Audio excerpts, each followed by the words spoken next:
Hi there. So it finished 2-0 today for us against Seville. Your thoughts on the game? I thought we were in control throughout. I thought we could have perhaps scored a few more goals. Towards the end we sort of relaxed a bit and let them into the game, gave us one or two scares, but pretty comfortable, I thought. Pretty good game. Yeah, it was nice to see such a dominant performance in the Champions League, and we saw that Nketiah wasn't available today, so Trossard started up front. Yeah. And he played really well, took his chance really well in that first half. He did. I thought he played well. We did miss the height of a sort of target man, though. I thought there were lots of crosses from Martinelli in the first half. No one was able to get on the end of them. Maybe there was a couple of times when Havertz could have run in and perhaps kind of made the extra man, the target man up front. But yeah, overall, good game. Trossard had a good game. Yeah, and Saka, goal and assist today. Lovely goal. I did think the defender was a bit naive the way Saka checked back and scored the goal, but he put it away beautifully. Thought Martinelli was certainly man of the first half. It was fantastic. And great to see us defensively solid. We know Seville have a threat going forwards. We've seen it last week, 2 weeks ago when we were playing them away. Yep. They are a strong team, and defensively, I think we barely created any chances. Yeah, they didn't have much of a look in. It was pretty easy for us. In fact, it was probably the second most dominant game I've seen after Sheffield last home game. It was great to see. So, who would you give your man of the match to today? It's hard to look past Declan Rice or Martinelli, I would say. One of those two. What's your thoughts on Declan Rice? Remember when he came in, there was a lot of talk about we paid a lot of money for him, is he worth that much money? But he's been outstanding for us, and it seems like he's worth every single penny. I agree, he's settled in instantly. He's the leader on the pitch. He doesn't have the armband, that's Odegaard, and he deserves it, Odegaard, but he organises everything. He wants the ball, he wins the ball back, barely loses it. If he does, he gets it back. He's fantastic.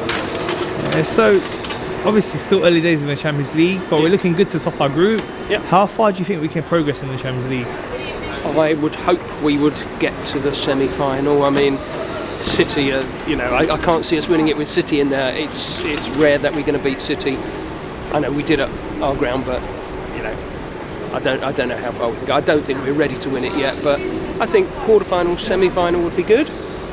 Be great, to be honest. Yeah, for sure. And I'm sorry to remind you about this, but the Newcastle game, looking back on it now, we're seeing all the replays with different angles. Yeah. What are your thoughts on that game? Ball was out, 100%. The ball was out, and if it's not, and there's a bit of the arc overhanging, what kind of rule is that? All of the ball has to be out. All of the ball that was touching the ground was out. That should be the rule. I don't like the interpretation. In squash, tennis, if the ball misses the line, it's out. There's no arc involved. So yeah, ball was out, and also I would say it's natural to put your hand up and stop, but we should play to the whistle. And Ben White could have got out and sort of made that cross a bit harder for, I can't remember who got it. I think it was Willock who got the ball in. It's annoying. That was a great ex-Arsenal guy who crossed the ball. But yeah, you would think with the amount of money in the Premier League, the technology that's available, you heard the VAR audio, they're saying that we couldn't find a clear angle for the ball being out. We couldn't find a clear angle for the offside. And then on top of that, to make it even worse, they're saying that we saw 2 arms on the defender with a foul, but we can't say that it was a push. Yeah. And then with a red card as well, we saw an arm on him, but we can't say he used his arm as a weapon. Yeah. What is going on with VAR? It's bizarre, isn't it? They've got to, if they can't say it's conclusively wrong, they have to not overturn it. But it showed us almost certainly the ball was out, almost certainly it was a foul, and it was likely offside as well. But unless they could be 100% sure, the rules don't let them change it, and the rules are the problem. Big time. And don't you think that they should deliberate it more? They should look to try and find more angles, zoom it if they need to more. It's just like they're making quick decisions. Yeah. And instead of getting the right decision, they're just making... I don't know if it's quick. I don't agree it's quick. So we've seen that it's really inconsistent with VAR. We saw the Liverpool game against Tottenham, the mistakes they made there. We saw our game last season against Brentford as well, where they said they forgot to draw the lines.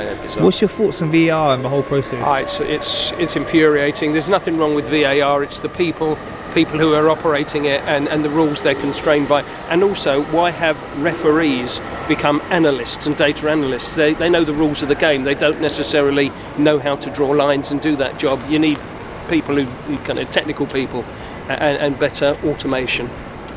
Okay, one last thing. So it's still early in the season. Yep. We have had a very good start. Unfortunately, that last game we lost, but as we know, VAR really cost us. But just looking at the table, some of our rivals, the likes of Man City, we saw Tottenham lose the other day, which was great to see. It was. Liverpool are up there as well. What's your thoughts on how our season's looking? We haven't hit top gear yet, and we're there or thereabouts. We're what are we? Fourth, fifth? I think we're fifth. But we're going to hit top gear, and we're going to do all right. So to have lost one game after not having played so well, I think we'll be all right. Get through these injuries, keep the key players fit after that, and we'll be all right. I think got a good chance.